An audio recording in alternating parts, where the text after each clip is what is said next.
Hi guys, it's Miss Silva again. Our second lesson for this week, we're going to be taking a look at volume. Volume of shapes is the theme for the rest of the work that we'll be doing.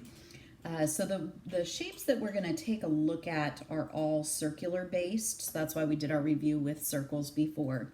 So volume by definition, volume is the amount of space inside a three-dimensional, a 3D shape. Make sure that we can see that there. Let me scoot this up a little bit of adjustment. Sorry about that. Inside a three-dimensional shape. Okay, so if we were taking a look at just a regular old box and we were trying to fit cubes inside of that, again, this would be a much better lesson if we were able to do this in the classroom, but that's okay.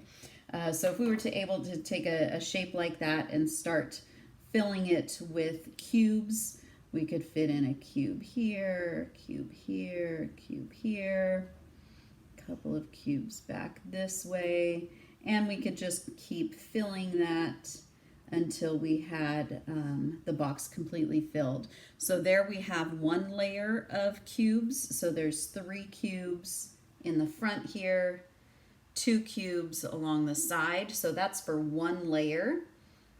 One layer of this box holds 6 cubes. And then we could do a second layer, and that would hold the same amount of cubes. So 6 cubes. And so all together, this would be a volume of 12 cubes. Okay, so again, volume is the amount that we can fit inside of a three-dimensional shape. So like I said, we're going to take a look specifically at three-dimensional shapes that are circle-based. So cylinder is our first three-dimensional shape. So a cylinder is kind of like a can of soup. So if we were to take that can of soup and dump out all of the contents in there, that would be the volume. Okay, so if we were to take a look at filling the base of this cylinder, we can't fill it with cubes as nicely as we did here because of the circular shape. But what we can think about is if we find the area of the base of our cylinder, and again, it's in the shape of a circle. So we know that a circle has an area pi times radius. And again, or you could use pi r squared, either way. And then what we can do is we can think about stacking that over and over and over and over until we get to the top. And however many layers we have, again, we could either add up all of those layers that have the same area, or we know a shortcut to adding is to multiply. So that means that the volume of the cylinder is dependent upon the height of the cylinder also. So if we take the area of the base and stack it as many times as we can, that's equivalent to the height, that gives us our volume for the cylinder. So all together we can put this as a nice formula. The volume of a cylinder is equal to the area of the base, pi r squared, or pi times r, multiplied by the height of the shape. And when we get our answer is going to be in units cubed.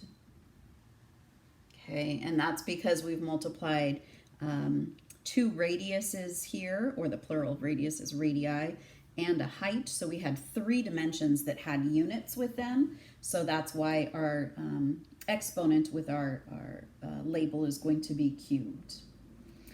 Okay, so let's take a look at a few examples.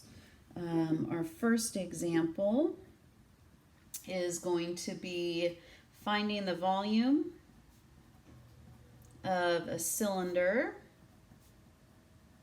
And you're going to see that the questions could be written out, or you might see a picture. Either way, we'll be able to do the calculations. So find the volume of a cylinder if the radius is 4 centimeters and the height is 3 centimeters. Okay, so that's our question that we're working with. We'll use our volume formula. Volume equals pi times radius times height. So 3.14 for the value of pi. The radius we were told was 4. Radius again is 4. And the height we were told was 3. So let's go ahead. This is definitely calculator appropriate again, like we've seen with some of the other work that we've done. So I'm going to go ahead and plug this in. 3.14 times 4 times 4 times 3. And oops, that gives me an answer of 150.72. And again, when we take a look at the units, centimeters cubed. Second example is again finding the volume of the cylinder if the diameter of the cylinder is 14 centimeters and the cylinder has a height of 2.1 centimeters. Okay, so plugging into our formula, volume equals pi times radius times height. 3.14 for pi. The radius, oh, wait, we have to pause for just a second here. In our original question, we were told the diameter of the cylinder. So we need to do a little bit of work with this. We need to change the diameter into the radius. And if you remember that from our last set of notes, remember that the diameter goes all the way across the circle through the center, and the radius, we want just half of that. So I'm going to take 14 divided by 2, again, because I want half of it, or dividing it by 2, so that's 7 centimeters for my radius. So I want to make sure that when I look at these questions that I am using the correct values.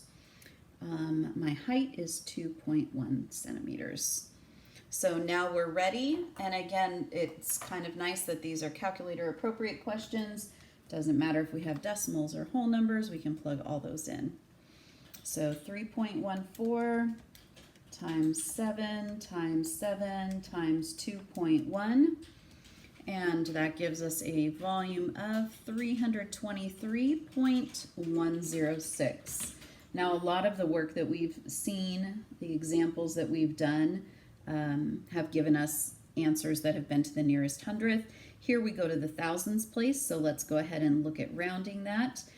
6 is going to tell us to round up, so that will be 323.11 centimeters cubed.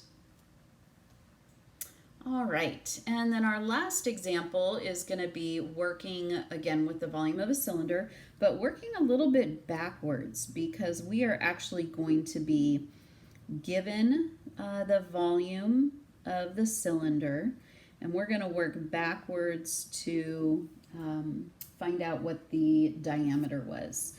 So in this cylinder, we are told that the height is 3 centimeters, and we're told that the volume is 339.12 centimeters cubed.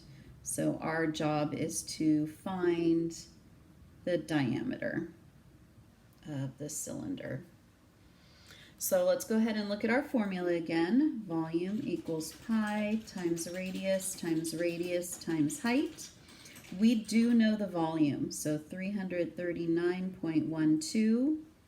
We do know the value for pi, 3.14. Radius is unknown, so that's going to stay as my variable for now. but we do have the height. The height is 3 centimeters. So over on the right-hand side of this equation, I'm going to take a look at those two values that are given to me, 3.14 and 3, and I'm going to multiply the two of those together. 3.14 times 3 is 9.42. And then I still have my radius times radius, which is radius squared.